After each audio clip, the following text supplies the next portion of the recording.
नमस्कार दोस्तों, स्वागत है आपका सीपी स्मार्ट क्लासेस में। दोस्तों, आज के रोजगार समाचार के इस वीडियो में कई अहम खबरों की जानकारी आपको दी जाएगी। तो दोस्तों, वीडियो शुरू करने से पहले अगर आपने हमारे चैनल को अभी तक सब्सक्राइब नहीं किया है तो चैनल सब्सक्राइब करके बेल आइकन दबा दें, जिससे आपको इस तरह की अपडेट और खबरें तुरंत मिल सकें। दोस्तों, वीडियो को लाइक और शेयर जरूर करें। शुरू करते हैं वीडियो। तो यहाँ पे आज पहली खबर जो दिखाई दे रही है आपको, एक फ़ोटो दिख रही है। इसमें सभी छात्र जो है अनशन कर रहे हैं। ये लोक सेवा आयोग के बाहर अनशन किया जा रहा है और ये क्रमिक अनशन शुरू हुआ है। यहाँ पे ये अनशन काफ़ी दिन तक चलेगा।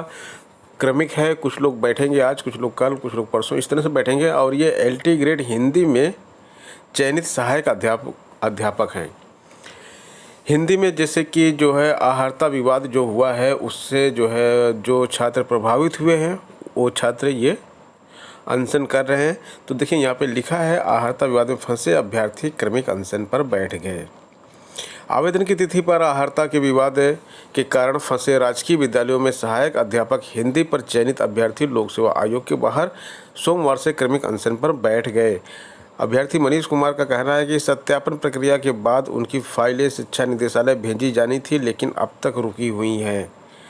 आयोग 15 मार्च से 2018 के विज्ञापन के आधार पर पहली बार 16 अप्रैल 2018 तक आवेदन स्वीकार किए थे। आहारता को लेकर बालकृष्ण और 94 अन्य याचियों के मामले में हाई कोर्ट ने 16 अप्रैल तक ऑफलाइन आवेदन लेने को कहा था। आयोग ने 48 दिन बाद 4 से 14 जून के बीच पुनः वेबसाइट पर आवेदन ले लिया। दूसरी बार के आवेदन तक यूपी बोर्ड से इंटर संस्कृत करके तमाम अभ्यर्थियों ने अपनी शैक्षिक अर्हता पूर्ण कर ली। अभ्यर्थियों का कहना है कि भर्ती परिणाम आने पर उनका चयन हुआ और शैक्षिक अभिलेखों का सत्यापन भी करा लिया गया, लेकिन आयोग ने 7 महीने बीतने के बावजूद अब तक उनकी फाइलें निर्देशालय नहीं भेजी। तो ये पूरा का पूरा मामला है जिसमें छात्र अब क्रमिक अनशन पर बैठे हैं और ये क्रमिक अनशन तब तक चलेगा जब तक कोई डिसीजन इनके बारे में ना ले लिया जाए। LT ग्रेड के छात्रों की एक और न्यूज़ है। ये LT हिंदी और SST के चयनित छात्र जिनकी फ़ाइल भेजी जा चुकी है, ये उनके लिए न्यूज़ है जिनको ज्वाइनिंग का इंतज़ार है अभी। तो यहाँ पे विकी खान जी ने एक मैसेज दिया है कि आज जो है वहाँ पे धरना प्रदर्शन था ये। तो इस धरना प्रदर्शन में प्रशासन की तरफ से बात की गई है कि अंजना गोयल और सभी बड़े प्रशासनिक अधिकारियों को मुलाकात करवाई जाएगी, लेकिन वहाँ पे भीड़ नहीं होनी चाहिए, संख्या 15 से 20 होना चाहिए। इसके बारे में मैं कल शाम को ही आपको अवगत करा दिया था, लेकिन जो छात्र वो वीडियो ना देखे हों और आज घर से बाहर निकल रहे हों, प्रयागराज जाना चाहते हों, वो रुक जाएं, प्रयागराज ना जाएं, क्योंकि वहाँ पे मना कर दिया गया है। केवल 15-20 लोगों की टीम जाएगी और आज बात करेगी और 1 सप्ताह के अंदर ज्वाइनिंग का पूरा भरोसा दिलवाया गया है कि ज्वाइनिंग प्रक्रिया जो है 1 सप्ताह के अंदर शुरू हो जाएगी। अन्यथा अगले सप्ताह फिर एक बड़ा धरना किया जाएगा। तो इस वीडियो में आपको जानकारी ये दी जा रही है कि जो लोग भी अभी बाहर निकलना चाहते हैं, सुबह की ट्रेन से या सुबह किसी भी साधन से बाहर निकलना चाहते हैं, प्रयागराज के आसपास के जिलों के लोग जो पहुंचना चाहते हैं वो ना पहुंचें। उत्तर प्रदेश लोक सेवा आयोग की अपडेट है कि परीक्षा कैलेंडर बहुत ही जल्द जारी होगा और परीक्षा कैलेंडर पर जारी करने के लिए तेज़ी से काम किया जा रहा है। और बहुत सारी परीक्षाएं जो है कैंसिल हो चुकी हैं, स्थगित हो चुकी हैं कोविड की वजह से। तो उन परीक्षाओं की नई डेट दी जाएगी इसमें। और उसके साथ साथ कई परीक्षाएं जो अभी जिनकी डेट अभी निकली नहीं है, वो परीक्षाएं अभी होनी है, तो उन परीक्षाओं की परीक्षा तिथियों पर भी फ़र्क पड़ेगा, जिसमें कई मुख्य परीक्षाएं हैं। PCS की मुख्य परीक्षा है, GIC प्रवक्ता की मुख्य परीक्षा है। तो इन परीक्षाओं की डेट में भी फ़र्क पड़ेगा, क्योंकि जो परीक्षाएं निकल चुकी है, जिनकी डेट निकल चुकी है, जो स्थगित की गई है, उनकी डेट को एडजस्ट किया जाएगा, तो वहाँ पर भी दिक्कत आएगी। और जैसे कि अभी देख लीजिए, यहाँ पे कई परीक्षाएं जो है ये स्थगित की जा चुकी हैं। और यहाँ पे RO ARO का सत्यापन जैसे पहले था, कब था ये 22 से 25 अप्रैल को प्रस्तावित था, लेकिन कोविड के कारण इसको जो है अब जो नई डेट जो दी गई है वो 28 से 30 जून दिया गया है। तो इस तरह से चीज़ें बदल रही हैं और संशोधित कैलेंडर जब जारी करेंगे तो जुलाई से दिसंबर के बीच में बहुत सारी परीक्षाएं हैं, इनकी तारीख निर्धारित है। जैसे कि PCS 2021 और ACF RFO 2021 की मुख्य परीक्षा 3 अक्टूबर और 22 अक्टूबर को प्रस्तावित है, लेकिन ये आगे बढ़ जाएंगी। प्रारंभिक परीक्षा अब देर से होगी। मुख्य परीक्षा की तारीखें भी आगे बढ़ानी पड़ेंगी। 13 नवंबर को प्रस्तावित राज्य कृषि सेवा मुख्य परीक्षा, 4 दिसंबर को प्रस्तावित प्रवक्ता राजकीय इंटर कॉलेज मुख्य परीक्षा। तो जो इन सब की प्रारंभिक परीक्षाएं अब होने जा रही हैं, तो मुख्य परीक्षा और प्रारंभिक परीक्षा में जो कि बीच में जो गैप दिया गया था, उस गैप को मेंटेन करना पड़ेगा और मुख्य परीक्षा की तारीखें जो है अब आगे बढ़ानी पड़ेंगी। 3 वर्ष से पदोन्नति नहीं होने से लेखपालों में रोष है और राजस्व लेखपाल संघ के मुख्य सचिव ने से पिछले 3 वर्ष से लंबित पदोन्नति की कार्रवाई जल्द कराने की मांग की है। पदोन्नति नहीं मिलने से लेखपालों में रोष बढ़ता जा रहा है। लेखपाल संघ के महामंत्री ब्रजेश कुमार श्रीवास्तव ने बताया कि सभी विभागों में पदोन्नति की कार्रवाई हो रही है, पर लेखपाल संवर्ग की पदोन्नति 3 वर्ष से नहीं की जा रही है। आगे लिखा है कि 95% लेखपालों को एक भी पदोन्नति नसीब नहीं होती है। केवल 5% लेखपालों को 35 से 40 वर्ष की सेवा पर प्रमोशन की संभावना रहती है। 3 वर्ष से पदोन्नति न होने से कर्मी भी पदोन्नति नहीं पा रहे हैं, इससे उनका मनोबल टूट रहा है। ब्रजेश ने बताया कि ज़्यादातर विभागों में 2021 तक की पदोन्नति हो चुकी है। प्रदेश में 2500 से अधिक राजस्व निरीक्षक के पद रिक्त है। राजस्व निरीक्षक यानी कि कानूनगो, लेखपाल जो है आगे जाके कानूनगो बनते हैं। तो 2500 कानूनगो के पद खाली पड़े हैं, लेकिन इन पदों पर पदोन्नति नहीं हो रही है। और कानूनगो का जो पद होता है उसके लिए कोई लिखित परीक्षा या कोई भर्ती नहीं होती है। लेखपाल के पद से प्रमोशन होकर ही कानूनगो बनाया जाता है। ज़्यादातर तहसीलों में 1 से 2 राजस्व निरीक्षक ही बचे हैं। इसमें वसारत, भूमि विवाद सहित तमाम कार्य प्रभावित हो रहे हैं। इसके अलावा लेखपालों से 2-2 लेखपाल। संघ ने मुख्य सचिव से आग्रह किया है कि 2005 तक के मौलिक नियुक्ति वाले लेखपालों की मंडलीय कोटि क्रम सूची के आधार पर प्रदेश स्तरीय वरिष्ठता सूची प्रकाशित कराई जाए और 18, 19, 20, 21 तक के राजस्व लेखपालों को प्रमोशन दिया जाए। दोस्तों, आपको एक चीज़ और हम यहाँ पे बता दें कि लेखपाल की जो नई भर्ती है वो करीब 9000 पदों पर होनी थी और ये भर्ती अभी तक रुकी हुई है।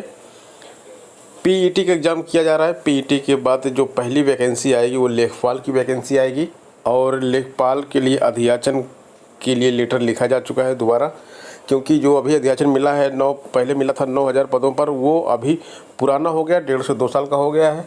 तो अब इसमें पदों की संख्या करीब 1000 पद और बढ़ जाएंगे, तो कुल मिला के 10,000 पदों पर, जी हाँ 10,000 पदों पर लेखपालों की भर्ती का पहला विज्ञापन आएगा।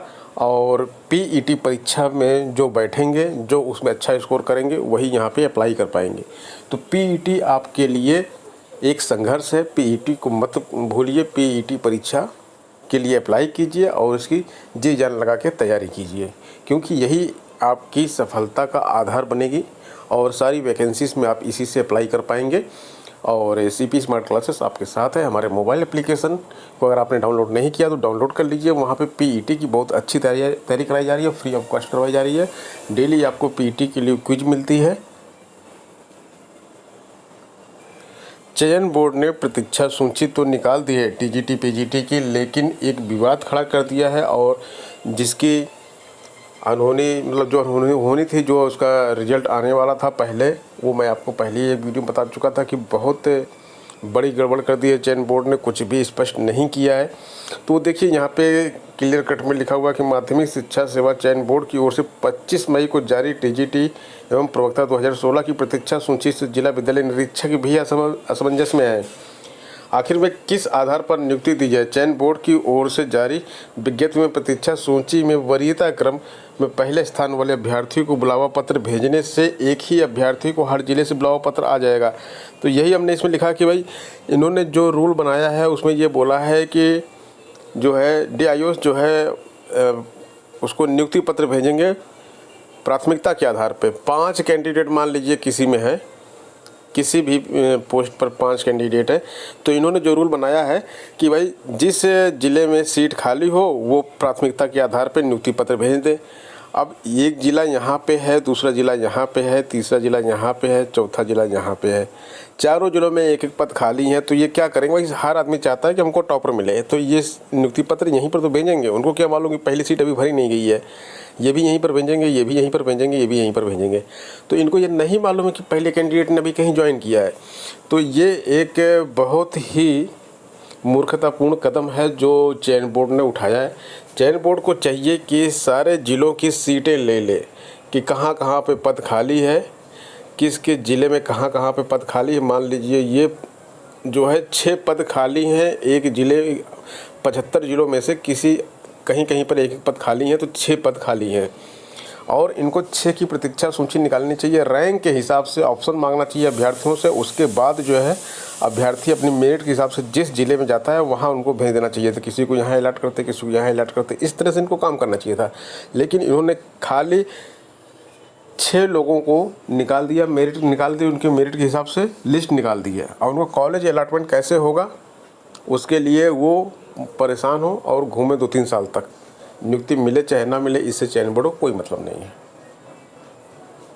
पीसीएस परीक्षा में 2 अतिरिक्त अवसर के लिए ट्विटर पर अभियान शुरू हो चुका है और 2 अतिरिक्त अवसर छात्र मांग रहे हैं। प्रतियोगी छात्र संगठनों और कुछ जनप्रतिनिधियों ने भी मुख्यमंत्री को पत्र लिखकर मांग की है। कोविड के मद्देनज़र ओवर एज हो रहे प्रतियोगी छात्रों को पीसीएस की परीक्षा में 2 अतिरिक्त अवसर प्रदान किए जाएँ।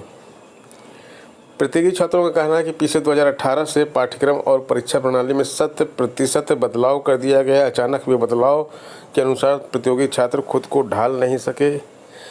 इसमें से तमाम छात्र ओवर एज भी हो गए। ऐसे छात्रों को पीसीएस 21 और 22 में अतिरिक्त अवसर मिलना चाहिए। इसके अलावा पीसीएस 19 और पीसीएस 20 का फाइनल रिजल्ट कोविड काल में जारी किया गया। कोविड के कारण परीक्षा की तैयारी काफ़ी प्रभावित हुई। बहुत से छात्र खुद संक्रमित हो गए और उनके परिवार के लोग बीमार पड़ गए। ऐसे में छात्र मुख्य परीक्षा और इंटरव्यू में भी शामिल होने से वंचित रह गए हैं। तो सब मिला के 2 अतिरिक्त अवसर की मांग की गई है। पीसीएस परीक्षा के छात्रों ने ये मांग की है कि ओवर एज जो छात्र हो रहे हैं उनको 2 अतिरिक्त अवसर दिया जाए। अगर आप IERT में डिप्लोमा करने के इच्छुक हैं तो आवेदन आप कर सकते हैं और आवेदन जो है 22 जुलाई अंतिम तारीख होगी और आज से आवेदन शुरू हो गया है।